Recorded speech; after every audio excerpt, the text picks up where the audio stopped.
السلام علیکم ناظرین، آپ دیکھ رہے ہیں سیاست ٹی وی عالمی خبرنامہ میں آپ سبھی کا خیر مقدم ہے۔ میں ہوں ناظمہ۔ سب سے پہلے نظر ہیڈ لائنز پر۔ چین کے ساتھ تعلقات میں مستحکم پیش رفت، خوش آئند علامت۔ وزیر اعظم نریندر مودی کی چین کے وزیر خارجہ کے ساتھ ملاقات کے بعد بیان۔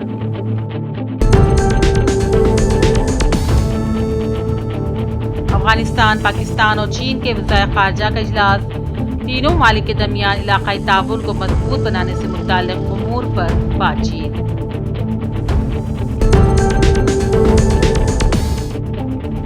غزہ پر اسرائیل کے تازہ حملے، مزید 60 فلسطینی شہید، امداد کے متلاشی کمزوروں پر فائرنگ۔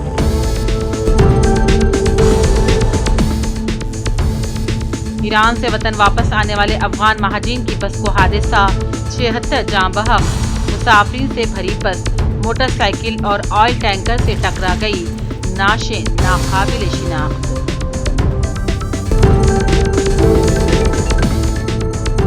ایشیا کپ اسکواڈ میں محمد سراج کی غیر موجودگی، شائقین کرکٹ اور سراج کے مداح حیران۔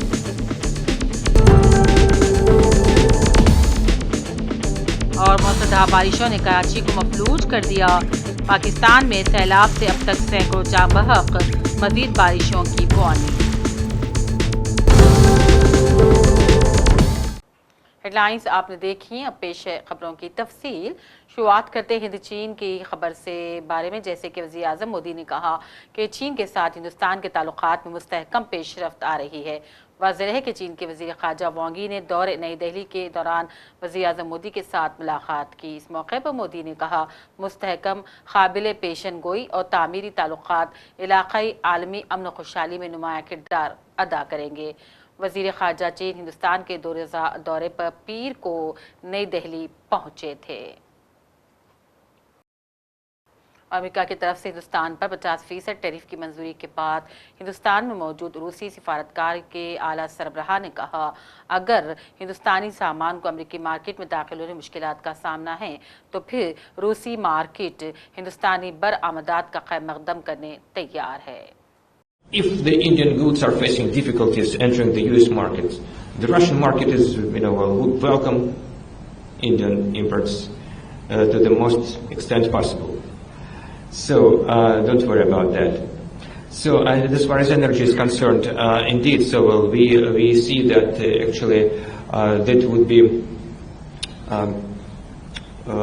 quite detrimental to the global economic stability and energy security. As we discussed before, Russia is the largest producer of oil. India is the largest consumer. Any kind of unilateral actions lead to disruptions in supply chains, lead to imbalance in pricing policies. So it would potentially lead to price hikes and destabilization of global markets and endangering energy security of developing countries, first of all. Moreover, let's keep in mind, as per the Russian experience, so if hypothetically India refuses from the Russian oil, it will not lead to the equal cooperation and mutually beneficial cooperation with the West in general, because it is not in the Western nature, which was clearly demonstrated in recent years. So they behave like neo-colonial powers, just exploiting and just thinking about benefit for themselves. So we can just agree that this pressure is unjustified and just indeed quite unilateral. Another observation is that a lot of pressure comes from the European Union. And as far as our estimates is concerned, the recent package of sanctions against Russia from the European Union, the 18th one, would not have much impact on the Russian oil trade, because during the recent years we have been able to significantly reduce our dependence on the services in this regard which European Union is providing. Gaza پر اسرائیلی حملے رکنے کا نام نہیں لے رہے ہیں۔ تازہ کارروائی میں مزید 60 فلسطینی پھر شہید ہو گئے ہیں۔ کم از کم 8 امداد کے متلاشی افراد بھی اس میں شامل ہیں۔ یہ بھی بتایا گیا ہے کہ اسرائیلی افواج نے غزہ میں امداد تقسیم کرنے والے مراکز کے قریب فائرنگ کی۔ اس کے علاوہ خان یونس میں بے گھر افراد کو بھی پناہ دینے والے خیموں پر حملوں میں کم از کم 8 فلسطینی شہید ہو گئے، جبکہ وسطی غزہ کے دیر البلحا میں ایک خیمے پر حملے میں مزید 4 افراد جاں بحق ہو گئے ہیں۔ امریکہ میں پابندی کے خدشات اور متنازع قانون کے باوجود وائٹ ہاؤس نے باضابطہ طور پر ٹک ٹاک پر اپنا اکاؤنٹ بنا لیا ہے، اور یہ قدم ایسے وقت اٹھایا گیا ہے جب ٹک ٹاک کی مالک کمپنی بائٹ ڈانس کو امریکی خریدار کو فروخت کرنے یا ملک میں ایپ پر پابندی کے خطرے کا سامنا ہے۔ امریکی صدر ٹرمپ پہلے ہی اس قانون کی ڈیڈ لائن کو کئی بار آگے بڑھا چکے ہیں، اور اب نئی ڈیڈ لائن 17 ستمبر مقرر کی گئی ہے۔ افغانستان، چین اور پاکستان کے وزرائے خارجہ آج کابل میں ایک سے فریقی اجلاس میں مصروف ہیں، اور اس کا مقصد تین ممالک کے درمیان سیاسی، اقتصادی اور علاقائی تعاون کو مضبوط بنانے سے متعلق امور پر بات چیت کرنا ہے۔ اجلاس میں انسداد دہشت گردی، علاقائی روابط، امن، اقتصادی تعاون اور چین پاکستان اقتصادی راہداری یعنی کسی پک کی افغانستان تک توسیع کے موضوع پر توجہ مرکوز کی گئی ہے۔ چینی وزیر خارجہ جو 2 روزہ دورے پر نئی دہلی میں تھے، اپنا دورہ مکمل کر کے آج کابل پہنچ گئے ہیں، اور یہ افغانستان میں طالبان کی دوبارہ برسر اقتدار آنے کے بعد چینی وزیر خارجہ کا پہلا دورہ ہے۔ ایران سے واپس لوٹنے والے مہاجرین کی بس کو افغانستان کے مغربی شہر ہرات میں خوفناک حادثہ پیش آ گیا۔ اس کے نتیجے میں 76 مسافر جاں بحق ہو گئے ہیں۔ یہ حادثہ منگل اور بدھ کی درمیانی شب صوبے ہرات کے ضلع گزرا میں رونما ہوا۔ افغان فوج کے مطابق جان کی بازی ہار جانے والے افراد کی لاشوں کو فوجی ہسپتال منتقل کر دیا گیا، جن میں 1 درجن سے بھی زائد بچے شامل ہیں۔ فوجی ہسپتال کے سربراہ ڈاکٹر محمد جانان مقدس کے مطابق کئی لاشیں ناقابل شناخت ہو گئی ہیں۔ پولیس نے کہا کہ حادثہ ایسے وقت پیش آیا جب مسافرین سے بھری بس ایک موٹر سائیکل اور آئل ٹینکر سے ٹکرا گئی، جس کے بعد بس میں آگ بھڑک اٹھی۔ ایشیا کپ کے لیے ٹیم انڈیا کے اعلان کردہ اسکواڈ میں محمد سراج کو شامل نہ کرنے پر نہ صرف حیدرآبادی کرکٹ شائقین بلکہ پورے ملک میں ان کے مداحوں کے درمیان مایوسی کی لہر دوڑ گئی ہے۔ شائقین اور ماہرین کرکٹ نے کہا، حالیہ برسوں میں تینوں فارمیٹس میں شاندار کارکردگی دکھانے والے محمد سراج کو نظر انداز کرنا انصاف کے مترادف نہیں۔ کرکٹ ماہرین کے مطابق اگر حالیہ دورہ انگلینڈ پر نظر ڈالی جائے تو سراج نے کمال کی گیند بازی کا مظاہرہ کیا تھا۔ ٹیسٹ سیریز میں بھی انہوں نے شاندار لائن اور لینتھ کے ساتھ انگلش بلے بازوں کو بار بار مشکلات میں ڈال دیا اور ٹیم کے لیے اہم وکٹیں حاصل کی۔ اس کارکردگی نے ایک بار پھر یہ ثابت کر دیا کہ سراج انڈیا کے سب سے مؤثر پیس بالروں میں سے ایک ہیں۔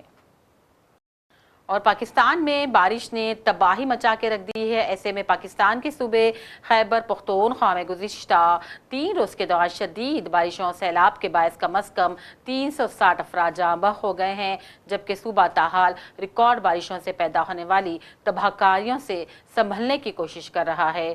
15 اگست سے جاری بارش نے خیبر پختونخوا بھر میں تباہی مچا دی۔ صوبائی حکومت نے بونیر، سوات، شانگلہ، مان صحرا سمیت مختلف علاقوں میں آنے والے بدترین سیلابوں اور بارشوں کے نہ رکنے والے سلسلے کے باعث گزشتہ ہفتے ایمرجنسی نافذ کر دی تھی۔ ادھر مشرق وسطی کے لیے امریکی ایلچی اسٹیو وٹکوف نے غزہ کی جنگ روکنے کی ضرورت پر زور دیا۔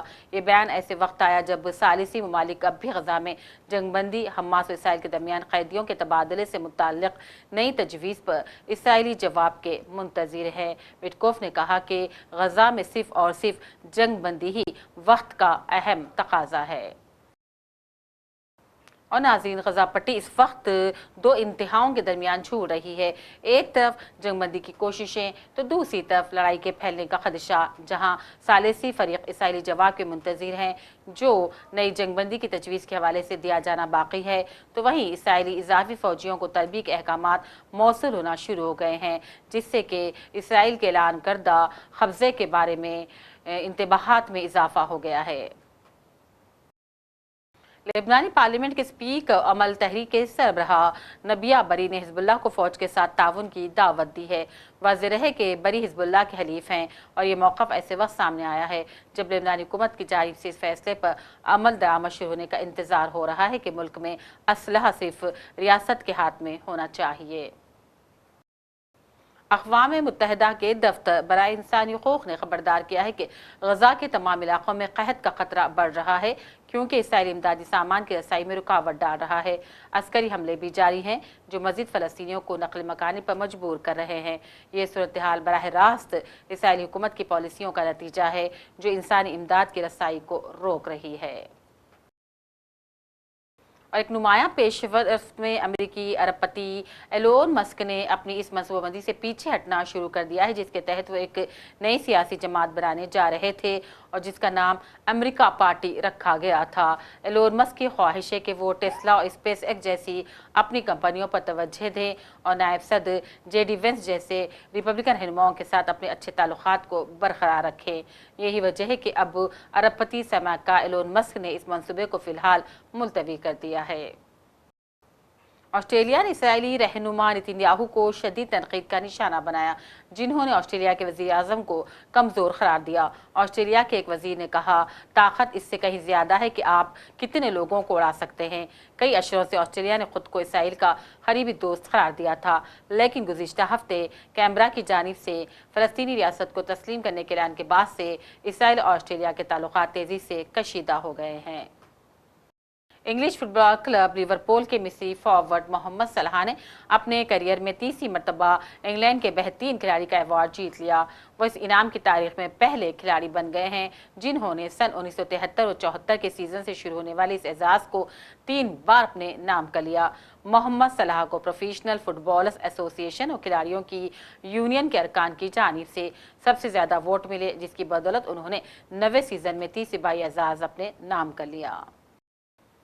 فن لینڈ کی سوشل ڈیموکریٹک پارٹی سے تعلق رکھنے والے ایک رکن ایملی پیلیٹونی روز پارلیمنٹ ہاؤس میں ہلاک ہو گئے۔ اس رکن پارلیمنٹ کی عمر 30 سال بتائی گئی ہے۔ پارلیمنٹ نے بھی ان کی پراسرار موت کی تصدیق کی ہے۔ پارلیمنٹ ہاؤس کی جانب سے آج کہا گیا ہے کہ منگل کی صبح جس شخص کی موت واقع ہو گئی تھی وہ ایملی پیلیٹونی تھے، جو پہلی بار پارلیمنٹ کے رکن کے منتخب ہو کر آئے تھے۔ آخر میں لائنز پر ڈالتے ہیں ایک اور نظر۔ چین کے ساتھ تعلقات میں مستحکم پیش رفت خوش آئند علامت۔ وزیر اعظم نریندر مودی کی چین کی وزیر خارجہ کے ساتھ ملاقات کے بعد بیان۔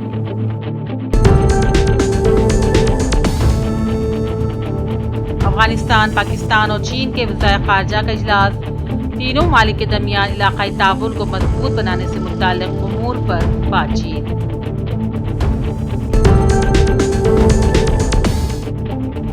غزہ پر اسرائیل کے تازہ حملے، مزید 60 فلسطینی شہید، امداد کے متلاشی کمزوروں پر فائرنگ۔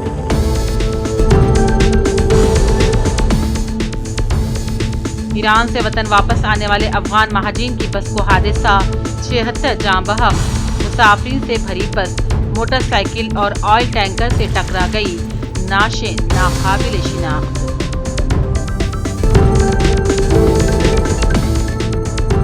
ایشیا کپ اسکواڈ میں محمد سراج کی غیر موجودگی، شائقین کرکٹ اور سراج کے مداح حیران۔